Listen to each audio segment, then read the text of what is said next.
anjing mah. Anjing anjing.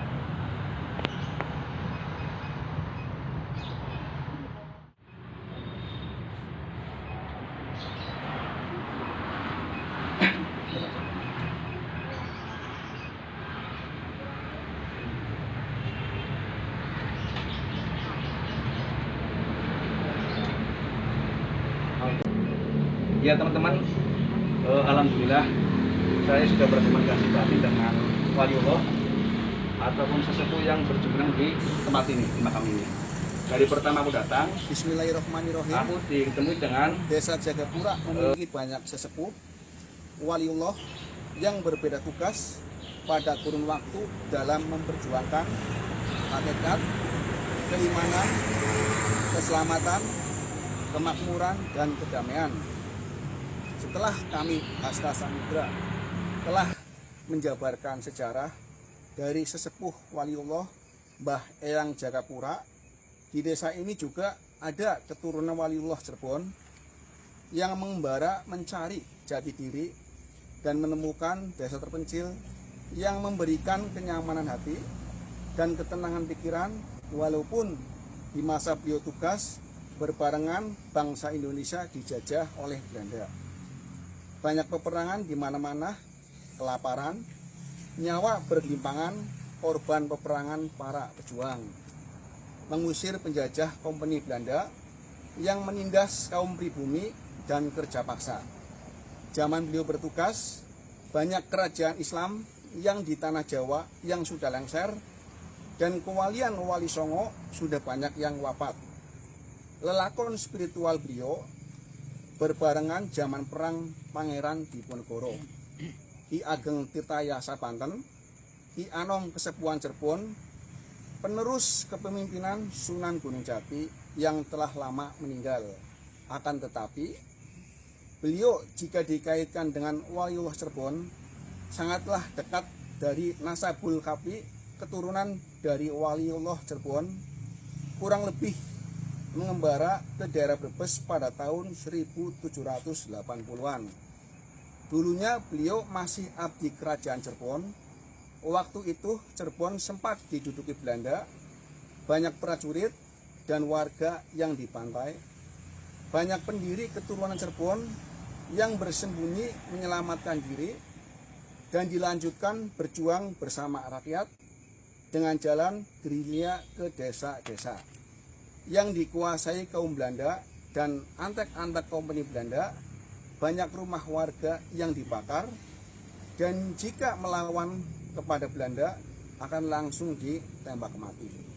Seperti halnya nasib keluarga beliau di Cirebon yang rumahnya dibakar dan seluruh keluarganya dibantai oleh kaum Belanda.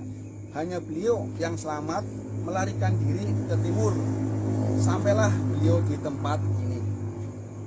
Beliau termasuk ahli ma'rifat mumpuni, santri dan sekaligus pejuang Islam dari Raja Ki Anom Surya Hadiningrat atau yang lebih dikenal Kesepuhan Anom Suralaya yang mewarisi ilmu mendiangnya Sunan Gunung Jati, yaitu ilmu syariat, torekot, hakikat, ma'rifat, insan kamil mukamil, ahli pencak silat bela diri, pengobatan, berkomunikasi dengan bangsa jin, membersihkan aura-aura tempat yang sangat angker, mempunyai jiwa yang sangat welas asih, penolong terhadap sesama, sering menyamar menjadi orang biasa, dan sering menyembunyikan jati dirinya dari orang lain. Pelarian yang penuh kesedihan di hati, tidak menyurutkan tekad dalam berjuang, di beda tempat dan beda sistem.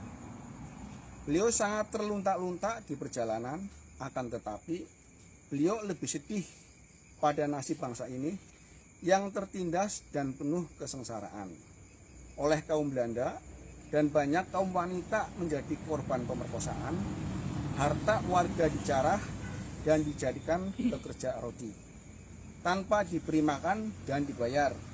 Beliau berpikir penderitaan beliau tidak ada apa-apanya, kehilangan seluruh keluarganya dibandingkan dengan rakyat jelata yang sangat mengenaskan.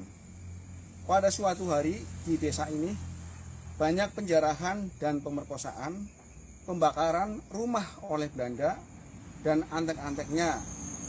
Beliau bergabung dengan perjuangan pribumi di desa ini dalam menumpas hal tersebut. Akhirnya bisa ditumpas dan dikalahkan. Semenjak beliau ada di desa ini, beliau banyak menerapkan strategi perang yang selalu berbuah kemenangan. Akhirnya warga di sini banyak yang senang. Dicintai warga di sini karena jiwa yang sangat mulia. Lambat laun beliau sangat menikmati hidup di desa ini dan memperkenalkan persatuan dan kesatuan yang mempunyai akhlakul karimah melalui tatanan agama yang diajarkan Kanjeng Gusti Rasul Muhammad SAW. Jika dikaitkan dengan silsilah dan wasilah keturunan Cirebon, beliau masih ada kaitannya dengan Raden Angkawijaya, anak cucunya Sunan Gunung Jati yang bermakom di desa Losari Brebes. Beliau sendiri masih ada keturunan darah yang mengalir dari Sunan Gunung Jati yang mempunyai anak, Ibu Dewi Ayu Trusmi, yang berumah tangga dan melahirkan beliau, yang sekarang ini makom kesepuhannya di desa Jagapura ini. Banyak sekali yang belum mengerti bahwa di sini, di setiap desa di Brebes, banyak bertebaran makom leluhur yang bertingkat waliullah yang sangat mulia di sisi Allah. Para pejuang agama, negara, dan keturunan waliullah, wali songo yang terdahulu. Beliau adalah Mbah Eyang Umar Brawijaya atau Mbah Umar Jaya Kelana atau Kanjeng Syekh Maulana Umar Sadnawi Nur Muhammad, yang sangat berjasa pada desa ini, mendedikasikan kehidupan untuk berjuang di jalan Allah dan mengabdikan kepada agama dan negaranya yang sangat dicintainya. Beliau ahli kolwat, juhud atau kata orang Jawa bilang semedi, mengheningkan cipta dan batin kepada sang pencipta makhluk, yaitu Allah Ta'ala. Banyak sekali jin-jin goib di wilayah ini yang menjadi santri beliau dan menjadi penjaga keamanan dan keselamatan desa ini. Banyak peninggalan pusaka goib yang terpendam di alam goib desa ini. Salah satu tongkat yang berpegangan seperti gading